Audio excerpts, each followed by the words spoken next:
the dollar's getting stronger for some very bad reasons, meaning bad in terms of the macroeconomy, what probably lies ahead, what is probably telling us. But this is a conundrum for a lot of people because they look at it, the US objectively, okay, our debt to GDP ratio is over 130%, highest in US history. Tons of research coming from obviously Ken Rogoff, but really Carmen Reinhart, Vincent Reinhart, and others, but many others, not just them, that says at those debt to GDP ratios, you can't grow. You can maybe refinance and muddle through, but it always ends either in default, which is unlikely because we can print the money, that much is true, or extreme inflation where here's your $1 trillion back, good luck buying a loaf of bread. So we'll see how that plays out. But the way it's playing out in real time is that the U.S. Economic growth is incredibly weak. So we've got high, sky high debt to GDP ratio. People talk unemployment close to an all-time low. Yeah, but even at 3.5% or so, that is Americans who were perfectly able of having jobs and working, prime age 25 to 54 years old, who are not in the workforce. That measure is picked up in labor force participation rate, which is low. I mean, that peaked around 70% in 2000, up from the 1970s, and that was women coming into the workforce and other factors. But now it's down to around 62% and change. It ticked up a little bit in the last report, but it's still extremely low. It's never 100. I mean, there's always, you could be a homemaker, a student, they're retired, early retirees. There are a lot of reasons people aren't in the workforce, but not taking 10% off or 14% decline from the starting place in over 20 years. So if you throw those people into they're not called unemployed because they're not looking for jobs, but if you threw them in, unemployment would be closer to 10%, which is a recession or depression level, actually. So, and I could go on, but the point is there are all kinds of signs of weakness. So, I forgot the deficit's out of control and your trade deficit's out of control. So what's not to like? You look at all that and say, what, are you kidding me? I mean, get me out of the dollar, go get anything else. Why is the dollar so strong? And the answer is, for this, you have to go behind the curtain. You have to look into what's called the plumbing of the international monetary system. And I had a discussion, and this goes back, this is 1980. So I'm an young, up and coming vice president of Citibank. That's back in the days when it was a bank before they turned it into a hedge fund. I'm like a 27 or whatever, a 28 maybe year old lawyer, but I'm talking to Walter Wriston. It's a one-on-one conversation. He was, for those who don't know the name or don't recall, he was probably the second greatest banker of the 20th century after Pierpont Morgan. So I'll give Morgan the prize, but he left around 1910. And Wriston was the inventor of the Eurodollar. The negotiable certificate of deposit. Eurodollars are around a little bit earlier, but he took the CD that was your interest in the Eurodollar and made them negotiable and tradable. So I'm having a conversation with him, and I had just seen this movie. It's called Rollover. And it's, again, 1980. It's basically about the collapse of confidence in the US dollar. And basically the idea was, remember, this is during the Arab oil embargoes and the Iranian oil embargo, and price of oil quadrupled in 8 years and all that. So the theme was the Arabs are taking the money out of the banking system and buying gold, and they're stashing the gold away. And this is the collapse of the financial system. And that was sort of the plot.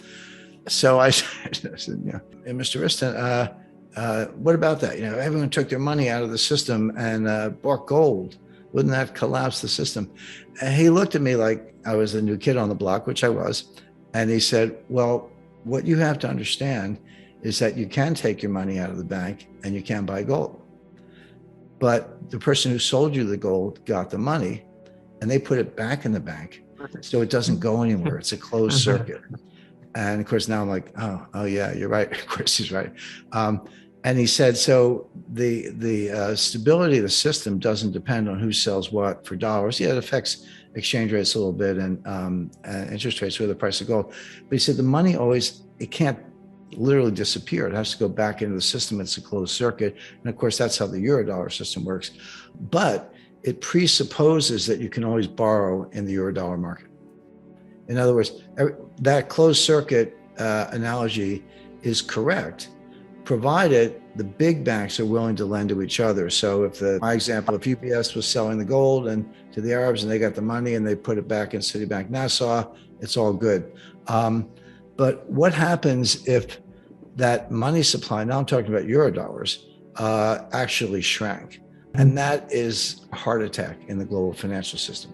So now we're like, well, okay, what's going on? And believe it or not, there's a global dollar shortage. And when you say that, people say, wait a second, you kidding me? The Fed printed, the Fed's balance sheet in 2008 at the start of the global financial crisis was $800 billion. It was $4.5 trillion by the time we got to the end of the taper in November 2014. Then, okay, Yellen a little bit, but mostly Powell got it. They started quantitative tightening. They got it back down to around 3.5 trillion by the time COVID came along. And then boom, it's up to 7.5 trillion, might have gone higher than that. And that's M0. M1 was exploding even more. So how could there be a dollar shortage? And that has a two-part answer. One is the money printing, at least M0, is irrelevant. It just doesn't matter. Because how do they print the money? Well, the Fed buys securities from the primary dealers. And I was, after I left Citibank, I joined one of the biggest primary dealers, and I was there for 10 years. So I had a front row seat. That was back in the days when the Fed was actually tough on people. But my point is, I was a counsel of a primary dealer. We talked to the Fed every day. And so the primary dealers are the ones where the Fed open market desk, the New York Fed does monetary policy. They buy, so they call up Goldman Sachs or Citi or whoever. So you offer me, 5-year notes or 2-year notes or whatever. Here's a price done. The banks send the securities to the Fed, and the Fed pays for it with money that comes out of thin air. But here's the part that matters. What do the banks do with that money? They give it back to the Fed in the form of excess reserves. The bank deposit at the Fed, in effect. Mm-hmm. So that money never went anywhere. It was created. It is on the balance sheet. But it all went to the asset side, which were securities, and it never went into the economy.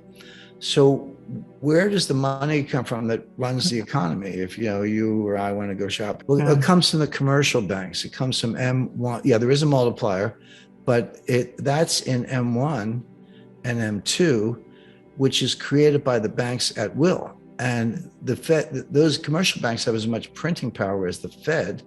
They just do it differently by lending money or buying securities and paying for them with money that they create. So and that never happened.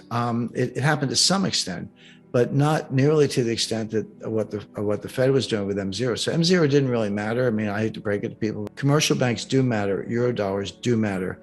That's how we run the system. People say, well, how can you have a dollar shortage with trillions of dollars of new money? You have $1 quadrillion of derivatives in the banking system as a whole.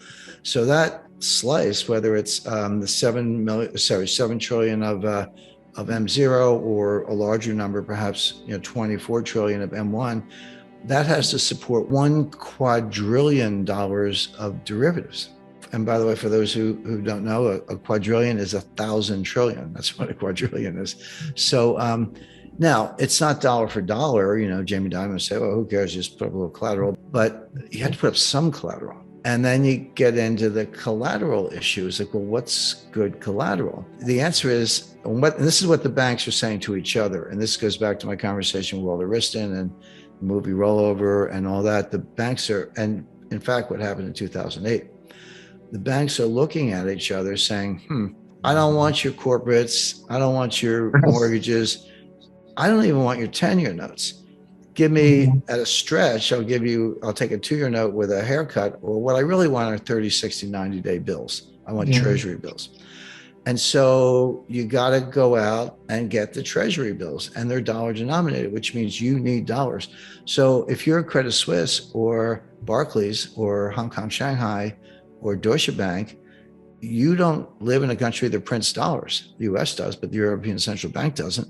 So there's this enormous demand for dollars, not because they love the dollar, but because they need to buy dollar denominated collateral of a very high quality in order to pledge as collateral to support the quadrillion derivatives position, and plus any other trading they're doing.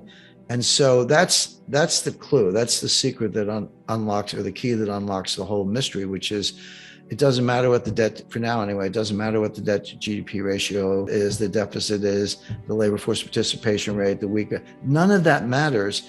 What's going on, not in M0, but in M1 and euro dollars in particular, is a mad scramble for dollar-based, high quality dollar-based collateral. And that's what's driving the dollar.